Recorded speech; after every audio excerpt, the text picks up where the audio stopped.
ಎಲ್ಲರಿಗೂ ಸಹ ನಮಸ್ಕಾರ.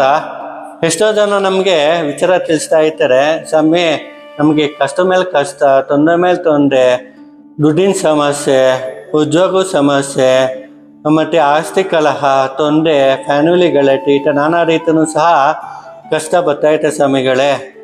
ಒಬ್ರಿಗೇನೋ ಎಲ್ಲರಿಗೂ ಸಹ ಕಷ್ಟ ಅನ್ನೋದು ತಪ್ಪಿರಲ್ಲ. ಆಮೇಲೆ ಯಾರೋ ಅದಕ್ಕೊಂದು ಉದಾಹರಣೆ ಕೊಡೋಕ್ಕೆ ಇಷ್ಟಪಡ್ತೀನಿ. ಒಬ್ಬ ವ್ಯಕ್ತಿ ಬಂದ್ಬಿಟ್ಟು ನನ್ನ ಭೇಟಿ ಮಾಡ್ತಾನೆ. ನಾನು ಕೇಳ್ತೀನಿ, ಏನಪ್ಪ ನಿಮ್ಮ ಜೀವನದಲ್ಲಿ ಸಂತೋಷ ಬೇಕಾ ಕಷ್ಟ ಬೇಕಾ ಅಂತ ಕೇಳ್ತೀನಿ. ಅದಕ್ಕೆ ಹೇಳ್ತಾರೆ, ಸಂತೋಷ ಬೇಕು ಸ್ವಾಮಿ ಅಂತ ಕೇಳ್ತಾರೆ. ಸಂತೋಷದಿಂದ ಏನು ಉಪಾಯ ಐತೆ ಅಂತ ಕೇಳ್ತೀನಿ. ಸ್ವಾಮಿ ಸಂತೋಷದಿಂದ ಇರ್ಬೋದು, ನೆಮ್ಮದಿಯಿಂದ ಇರ್ಬೋದಲ್ಲ ಸ್ವಾಮಿ ಅಂತ ಕೇಳ್ತಾರೆ. ಎಷ್ಟು ದಿನದಿಂದ ನೆಮ್ಮದಿಯಿಂದ ಐತ್ಯಪ್ಪ ಅಂತ ಕೇಳ್ತೀನಿ.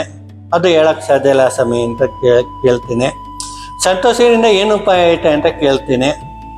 ಉಪಾಯ ಏನಿಲ್ಲ ಸ್ವಾಮಿ, ಅಷ್ಟೊಂದು ಏನು ಉಪಾಯ ಇಲ್ಲ ಅಂತ ಕೇಳ್ತೀನಿ. ಸರಿ ಆಯಿತು, ನಿಂಗೆ ಯಾಕೆ ಕಷ್ಟ ಬೇಡ, ಕಷ್ಟ ಅನುಭವಿಸ್ಬೇಕು ತಾನೆ ಅಂತ ಕೇಳ್ತೀನಿ. ಬೇಡ, ನಮಗೆ ಸಂತೋಷನೇ ಬೇಕು ಅಂತ ಕೇಳ್ತೀನಿ.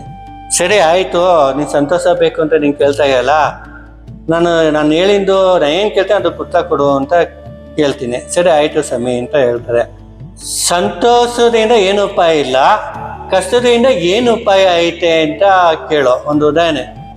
ಏನು ಹೇಳ್ತೇನೆ, ನೀನು ಅನಿಸ್ಕೊಂಡು ನಿಮ್ಮ ಅಭಿಪ್ರಾಯ ನಿಂಗೆ ಹೇಳು ಅಂತ ಹೇಳ್ತೀನಿ. ಏನಿಲ್ಲ ಸ್ವಾಮಿ, ಸಂತೋಷದಿಂದ ನಮಗೆ ಕಷ್ಟ, ತೊಂದರೆ, ಸಮಸ್ಯೆಗಳು, ಆರಂಟ ಮಾತು, ಹುಡುಗಾಟ ಮಾತು, ಬೈತಾರೆ, ಅವಮಾನ ಆಗುತ್ತೆ, ಕಣ್ಣೀರು ಬರುತ್ತೆ, ಕಷ್ಟ ಬರುತ್ತೆ, ಸೂಸೈಡ್ ಮಾಡ್ಕೊಳ್ಳೋಂಥ ಪರಿಸ್ಥಿತಿ ಬರುತ್ತೆ, ನೋವು ಬರುತ್ತೆ ಅಂತ ಕೇಳ್ತಾರೆ. ಸರಿ ಆಯಿತು, ಅದರಿಂದ ಏನು ಉಪಾಯ ಐತೆ ಅಂತ ಕೇಳ್ತೀನಿ ನಾನು.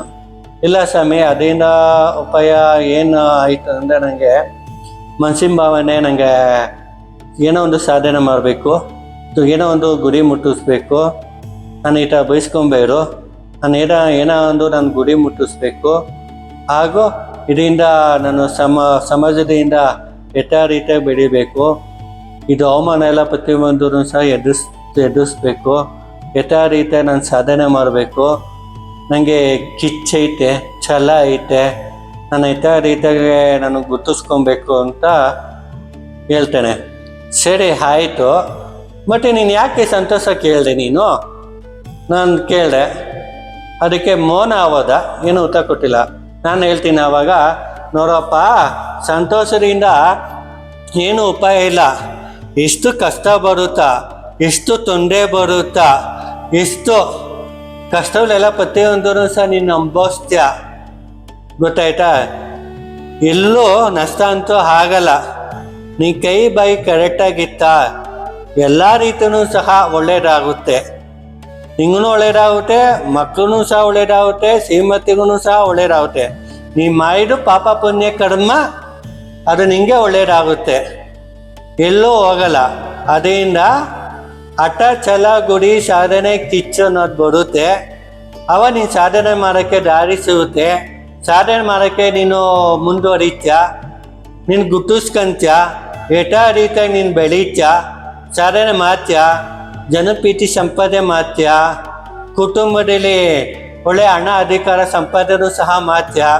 ಎಷ್ಟು ಕಷ್ಟ ಬರುತ್ತಾ, 1 ತಿಂಗಳ, 2 ತಿಂಗಳ, 3 ತಿಂಗಳ, 1 ವರ್ಷನ, 5 ವರ್ಷನ, ಎಷ್ಟು ಕಷ್ಟ ಅನ್ಭವಿಸ್ತಾ ಎದುರಿಸ್ಕೊಂಡ್ ಬಾ. ಅದ್ರ ತಕ್ಕನಾಗೆ ಪ್ರತಿಫಲ ಹೆಂಡತಿ, ಮಕ್ಕಳು, ಮೊಮ್ಮಕ್ಕಳಿಗೆ ಪ್ರತಿಫಲ ಸಿಗುತ್ತೆ, ಎಲ್ಲೂ ಹೋಗಲ್ಲ, ಏನೂ ಪ್ರಯೋಜನ ಇಲ್ಲ. ಕಷ್ಟ ಅನ್ನೋದು ಸ್ವೀಕಾರ ಮಾಡ್ಕೊಬೇಕು, ನಾವು ಎದುರಿಸ್ಬೇಕು. ಏಡಿತನ ರೀತಿಯಾಗಿ ಕೆಟ್ಟ ರೀತಿ ನಿರ್ಧಾರ ತಗೊಂಡು ಯಾವುದೇ ಕಾರಣಕ್ಕೂ ಸಹ ಅಪಾಯ ಮಾಡ್ಕೊಳಕ್ಕೆ ಹೋಗಬೇಡು. ಪ್ರತಿಯೊಬ್ಬಗೂ ಸಹ ಜೀವನದಲ್ಲಿ ಅರಿವು ಅನ್ನೋದಾಗುತ್ತೆ. ನಾನು ಎಲ್ಲೇ ದೇವಸ್ಥಾನಕ್ಕೆ ಹೋದ್ರೂ ಸಹ ನಮ್ಗೆ ಸ್ವಾಮಿ ನಮಗೆ ನೆಮ್ಮದಿ ಬೇಕು, ಸಂತೋಷ ಬೇಕು ಅಂತ ಕೇಳಬೇಡಿ. ಸ್ವಾಮಿ, ಅಮ್ಮ, ಭಗವಂತ ಎಷ್ಟು ಕಷ್ಟ ಬರುತ್ತೋ ಕಷ್ಟ ಬರಲಿ, ಅದು ತಕ್ಕ ರೀತಿಯಾಗಿ ನನಗೆ ಪ್ರತಿಫಲ ಸಿಗಬೇಕು, ನಮ್ಗೆ ಒಳ್ಳೇದಾಗಬೇಕು, ಜಯ ಸಿಗಬೇಕು ಅಷ್ಟೇ ನೀವು ಕೇಳಿ. ನನಗೆ ನೆಮ್ಮದಿ ಬೇಕು, ಸಂತೋಷ ಬೇಕು ಅಂತ ಕೇಳಬೇಡಿ. ಅದು 1 ದಿನ, 2 ದಿನ, 3 ದಿನ ಅಷ್ಟೇ, ಏನೂ ಪ್ರಯೋಜನ ಇಲ್ಲ. ಈ ಮಾತು ನಾನು ಹೇಳಿ ಮಾತು ಮುಗಿಸ್ತಾ ಇದ್ದೀನಿ. ನನ್ನ ಹೆಸರು ಉದಯ ರಾಕೇಶು. ಶ್ರೀ ರಾಜಮಾತಾ ಉಚ್ಚಂಗಿರಿ ಮಾತಂಗಿ ದೇವಿ ದೇವಸ್ಥಾನ. ಎಲ್ಲರಿಗೂ ಸಹ ಧನ್ಯವಾದ.